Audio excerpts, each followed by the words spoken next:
Hey guys, welcome back to Fantasy Tip. Julian here for my third episode of the preseason. Gotta get these episodes rolling. And if you haven't seen my previous episodes, guys, man, I'm so happy to be back and recording these videos for you guys. And starting off another fantasy hockey preseason.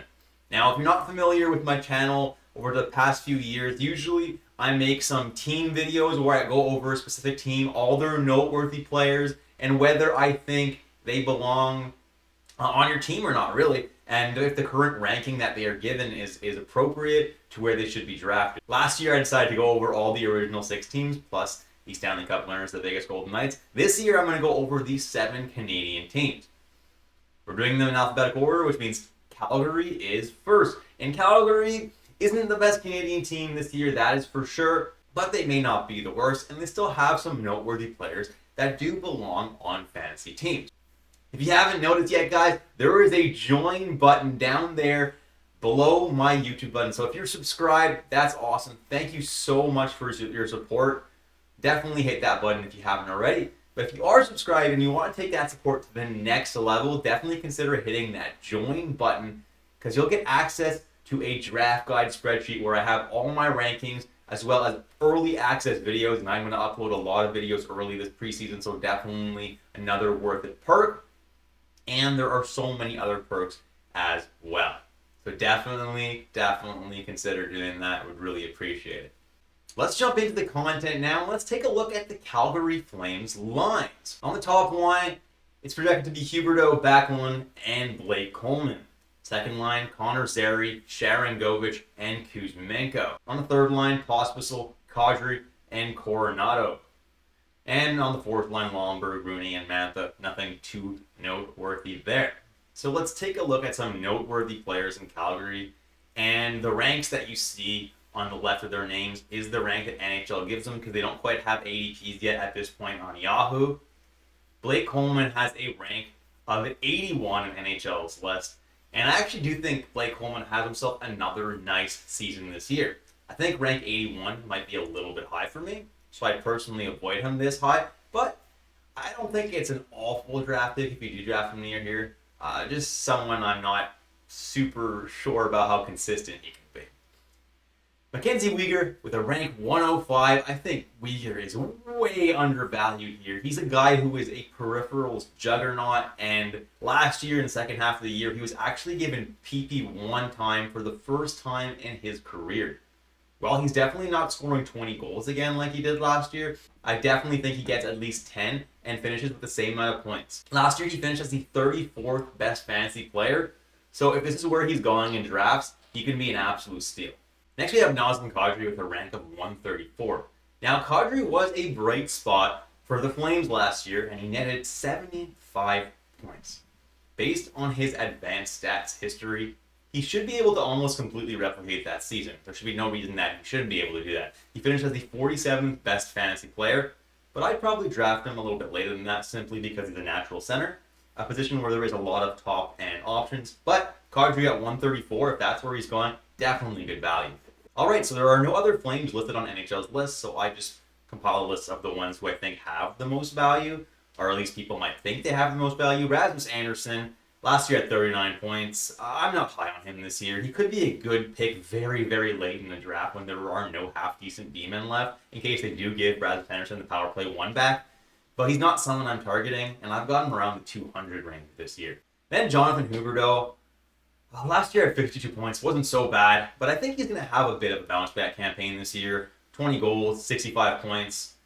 Even then, he only ranks around the 160 range, but definitely someone to target in a super late round of the draft if he's going like later than 200. Definitely could be someone that could be a bit of a steal because we know what his ceiling is, even though he hasn't shown it in the last couple of years. Then I got Dustin Wolf. He is going to be their starting goalie this year. I have him as the number 26 goalie. I think he's going to split starts pretty evenly with Vladar unless he really starts to go off and do really, really well. Should get a little bit more in half the starts. Probably about 45 starts, and then Vladar is that 1B, gets the rest of them. Definitely a possible late round steal since he'll probably go pretty late in drafts. Obviously, Calgary is not expected to win a lot of games this year, so definitely temper those expectations, but could be a half-decent goalie late in drafts. Then we have Yegor Sharangovich. And he had a very good year in Calgary once they finally gave him some good deployment. I think he's going to go very under the radar in drafts, and I think largely he's going to go undrafted. But I think he's going to finish around the 160th best player range. He did finish as the 149th best player last year, so if he stays healthy and plays even close to how he did last year, I think he's a half decent pick. Obviously, he's no like super good pick, but I think he's going to have himself a nice year. I think he's definitely someone who's underrated. Next, I have Andrei Kuzmenko, and I heavily warned against drafting Kuzmenko last year. This year, I imagine he's going to be going super late in drafts, so I think he's actually going to be a decent option. After getting traded to Calgary, he piled up 25 points in 29 games. I think there's a possibility that he hits 30 goals this year. To do that, he'll have to shoot the puck more. His shooting percentage over the last 2 years, over his first 2 years in the NHL, has been very high. In order to score more goals and not have an insane shooting percentage, he's just got to shoot the puck more. If he can do that, he's definitely someone who could have a little bit of value. Obviously, I'm not super crazy high on him, but could have some value late in drafts. Mikael Backlund is someone I'm definitely not drafting this year. He's the kind of guy who you only have on your team on a week where Calgary has a super favorable schedule. He's not bad, but there are so many better natural centers out there that Mikael Backlund should be an afterthought for you unless you're in an insanely deep league.